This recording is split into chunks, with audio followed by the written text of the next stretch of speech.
Friends, आज हम electrical force का सब्जेक्ट ट्रांसमिशन डिस्ट्रीब्यूशन को कंटिन्यू करेंगे। पिछली क्लास में फ्रेंड्स हमने आपको बताया था कि हमारा जो पावर सिस्टम का ये पहला पार्ट है ट्रांसमिशन और डिस्ट्रीब्यूशन, इसका हमने पावर सिस्टम का लेआउट बनाया था। उस लेआउट में आपने देखा कि उसमें बेसिकली क्या क्या हो रहा था। हमने उसमें देखा था कि उसमें जनरेशन हो रहा था, ट्रांसमिशन हो रहा था, डिस्ट्रीब्यूशन हो रहा था और अल्टीमेटली हम यूटिलाइजेशन कर रहे थे विद्युत शक्ति का। और फ्रेंड्स, साथ ही साथ हमने ये भी देखा था कि हम विद्युत शक्ति का जनरेशन 11 किलोवोल्ट पर करते हैं।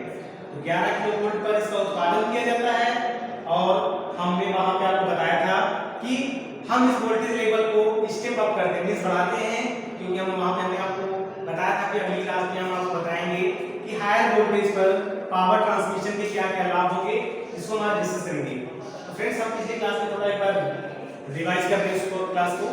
तो हमने वहां पे बताया था आपको कि ट्रांसमिशन जो है हायर वोल्टेज पे किया जाता है।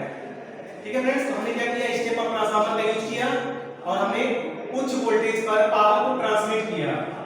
ठीक है फ्रेंड्स, ट्रांसमिट करने के बाद हमारा थर्ड जो प्रोसेस था वो था डिस्ट्रीब्यूशन। लेकिन फ्रेंड्स, हमें ये भी बताया है कि डिस्ट्रीब्यूशन के लिए हमारे पास डिफरेंट प्रकार के उपभोक्ता हो सकते हैं, उनके अकॉर्डिंग हम वोल्टेज लेवल को क्या करते हैं, डाउन करते हैं।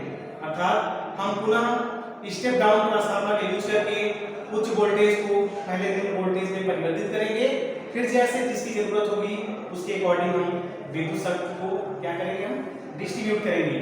और अल्टीमेटली हमारा जो चौथा प्रोसेस था यूटिलाइजेशन का, उसमें हम क्या करते हैं friends, single phase, three phase में जैसे जिसकी जरूरत होती है उसके अकॉर्डिंग हम विद्युत सप्लाई देते हुए उसको हम क्या करते हैं, यूटिलाइज करते हैं। तो फ्रेंड्स, आज हमारा जो टॉपिक है वो है हायर वोल्टेज पर पावर ट्रांसमिशन के लाभ। जैसा कि हमने फ्रेंड्स पिछली क्लास में आपको बता भी दिया था कि हमेशा और हमेशा जो पावर का ट्रांसमिशन होता है वो उच्च वोल्टेज पर किया जाता है। उच्च वोल्टेज पर ही क्यों किया जाता है, क्योंकि उच्च वोल्टेज पर पावर ट्रांसमिशन करने के निम्नलिखित फायदे होते हैं। उनकी एडवांटेज के बारे में हम डिस्कस करेंगे।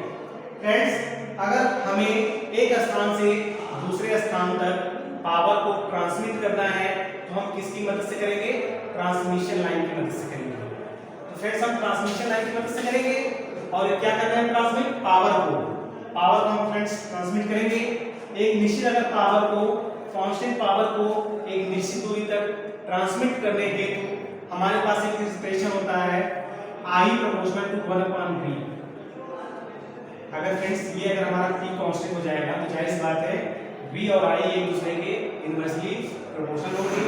इस एक्सप्रेशन से हमें देख के पता चलता है कि अगर वोल्टेज का मान ज्यादा होगा तो धारा का मान क्या हो जाएगा, कम हो जाएगा। जैसे जैसे हम वोल्टेज लेवल को बढ़ाते जाते हैं वैसे वैसे धारा का मान कम होता जाता है। और फ्रेंड्स, आपको जानकर ये बहुत ही अच्छा फील होगा कि हमारे पावर सिस्टम में अगर वोल्टेज का मान ज्यादा होता है, धारा का मान कम हो रहा है, ये हमारे लिए अच्छा संकेत है। क्यों? क्योंकि फ्रेंड्स, अगर धारा का मान कम होगा तो जाहिर सी बात है आपका पावर लॉस भी कम होगा। पहला पॉइंट क्या है फ्रेंड्स, कि वोल्टेज जैसे जैसे हम बढ़ाते जाते हैं धारा का मान कम होता जाता है। धारा का मान कम होने से हमारा सबसे बड़ा एडवांटेज क्या होगा, पावर लॉस। क्योंकि फ्रेंड्स, हम जानते हैं पावर लॉस का जो बेसिक फार्मूला होता है I²R। तो फ्रेंड्स, हम पावर को ट्रांसमिट करने से पहले क्या करेंगे, वोल्टेज लेवल को अप कर देंगे। इसकी मदद से स्टेप अप ट्रांसफार्मर की सहायता से वोल्टेज लेवल को बढ़ा देंगे। कितना कर देंगे उसको, 33 किलोवोल्ट, 66 किलोवोल्ट, जितना हायर वोल्टेज हो सके।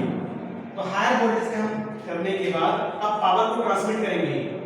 हायर वोल्टेज जैसे ही आप कर देंगे धारा का मान क्या हो जाएगा, कम हो जाएगा। धारा का मान जैसे ही कम हो जाएगा हमारे उस ट्रांसमिशन लाइन में जो होने वाली पावर लॉस है उसका मान भी कम हो जाएगा। क्योंकि पावर लॉस का फॉर्मूला हम जानते हैं I²R होता है। तो जाहिर सी बात है फ्रेंड्स, I का मान अगर कम हो जाएगा तो हमारा पावर लॉस भी क्या हो जाएगा, कम हो जाएगा। थर्ड हमारा जो स्टेप है फ्रेंड्स, वोल्टेज ड्रॉप। फ्रेंड्स, हमने आपको फर्स्ट में बताया था कि वोल्टेज ड्रॉप क्या होता है। वोल्टेज ड्रॉप बेसिकली आपको होता है IR होता है फ्रेंड्स, वोल्टेज ड्रॉप। देख रहे हैं फ्रेंड्स, इसमें आपका धारा और वो दोनों का मल्टीपल होता है। अगर धारा का मान कम हो जाएगा तो क्या होगा, हमारा ड्रॉप भी कम हो जाएगा। तो फ्रेंड्स हमने देखा कि हाई वोल्टेज पर पावर को ट्रांसमिशन करने के कितने लाभ हैं। पहला लाभ हमारे सामने क्या है, पावर लॉस का मान कम हो जाता है। दूसरा क्या फ्रेंड्स कि वोल्टेज ड्रॉप का मान भी कम हो जाएगा, क्योंकि वोल्टेज ड्रॉप आपका IR होता है, धारा का मान जैसे जैसे कम होता जाएगा तो वोल्टेज ड्रॉप भी आपका ट्रांसमिशन लाइन में कम होता जाएगा। अगला आपका स्टेप रहेगा रेगुलेशन। फ्रेंड्स हम ये भी जानते हैं जो रेगुलेशन होता है वोल्टेज ड्रॉप का डिफरेंस अपॉन फाइनल आपका वोल्टेज ड्रॉप। हम देखते हैं ना फ्रेंड्स रेगुलेशन क्या देते हैं आप, रेगुलेशन में आप देखोगे जो इसका फॉर्मूला होता है फ्रेंड्स क्या होता है, ये final minus initial upon final. तो फ्रेंड्स अगर आपके पास जो फाइनल वोल्टेज ड्रॉप हो रहा है और इनिशियल वोल्टेज ड्रॉप दोनों का डिफरेंस होता है, अगर फ्रेंड्स हमारा वोल्टेज ड्रॉप कम होगा तो जाहिर सी बात है हमारा रेगुलेशन क्या होगा, बेटर हो जाएगा, अच्छा हो जाएगा। अर्थात रेगुलेशन का मान गुड है, इसका मतलब क्या है फ्रेंड्स, हमें रेगुलेशन चाहिए आइडियल केस में 99% रेगुलेशन हमारा जितना अच्छा है वो हमारे पावर सिस्टम के लिए उतना ही फायदेमंद होता है। और फ्रेंड्स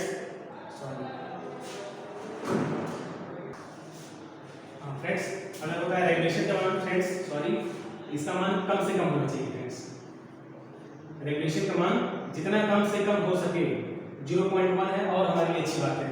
एफिशिएंसी आपकी जो होती है उसका मान 99 होना चाहिए फ्रेंड्स। एफिशिएंसी आपका जितना ज्यादा हो सके, दक्षता जिसको बोलते हैं, एफिशिएंसी आपकी जितनी ज्यादा हो हमारे पावर सिस्टम के लिए अच्छा होता है, लेकिन रेगुलेशन का मान जितना कम हो सके उतना हमारे लिए अच्छा है। रेगुलेशन का मान कम होना इसका मतलब ये है कि आपके ट्रांसमिशन लाइन में वोल्टेज ड्रॉप बहुत ही कम है। अब वोल्टेज ड्रॉप का मान कम कब होगा, जब उसमें प्रवाहित होने वाली धारा का मान कम होगा। तो फ्रेंड्स हमने क्या क्या देखा कि पावर लॉस आपका कम हो गया, वोल्टेज ड्रॉप भी कम हो गया। अगर वोल्टेज ड्रॉप कम हो गया तो आपका रेगुलेशन का मान भी कम हो जाएगा। लास्ट आपका जो है मटेरियल सेविंग।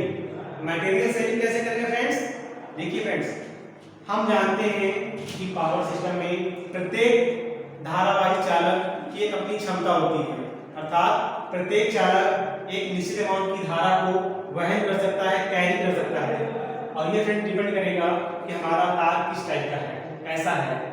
जाहिर बात है फ्रेंड्स अगर हमारा धारा का मान कम होगा तो जाहिर सी बात है उस कम अमाउंट की धारा को ले जाने के लिए हमारे पास मटेरियल की जो आवश्यकता है वो भी कम होगी, क्योंकि फ्रेंड्स हम हायर वोल्टेज पे पावर का ट्रांसमिशन कर रहे हैं और हायर वोल्टेज पे पावर ट्रांसमिशन करने से सबसे बड़ा एडवांटेज यही है कि धारा का मान कम हो जाता है। और धारा का मान कम होने से पावर लॉस कम हो गया, वोल्टेज ड्रॉप कम हो गया, रेगुलेशन का मान कम हो गया और साथ ही साथ आपका मटेरियल सेविंग भी हो जाएगी, क्योंकि धारा का मान कम होने से उस कम अमाउंट की धारा को ले जाने के लिए आवश्यक मटेरियल की आवश्यकता भी हमें कम होगी। तो फ्रेंड्स हमने ये देखा कि हमारा ओवरऑल देखा जाए तो मटेरियल मींस कंडक्टर मटेरियल उसकी भी आवश्यकता कम हो गई। इस तरह से हमने फ्रेंड्स देखा कि हाई वोल्टेज के पावर ट्रांसमिशन के ये निम्नलिखित फायदे होने की वजह से हम पावर सिस्टम में ज्यादातर उच्च वोल्टेज पर पावर ट्रांसमिशन करने की बात करेंगे। ओके फ्रेंड्स, तो फ्रेंड्स आज हम इस टॉपिक को कंप्लीट कर लिए हैं। अगला टॉपिक हम अगली क्लास में डिस्कस करेंगे। Okay class, thank you.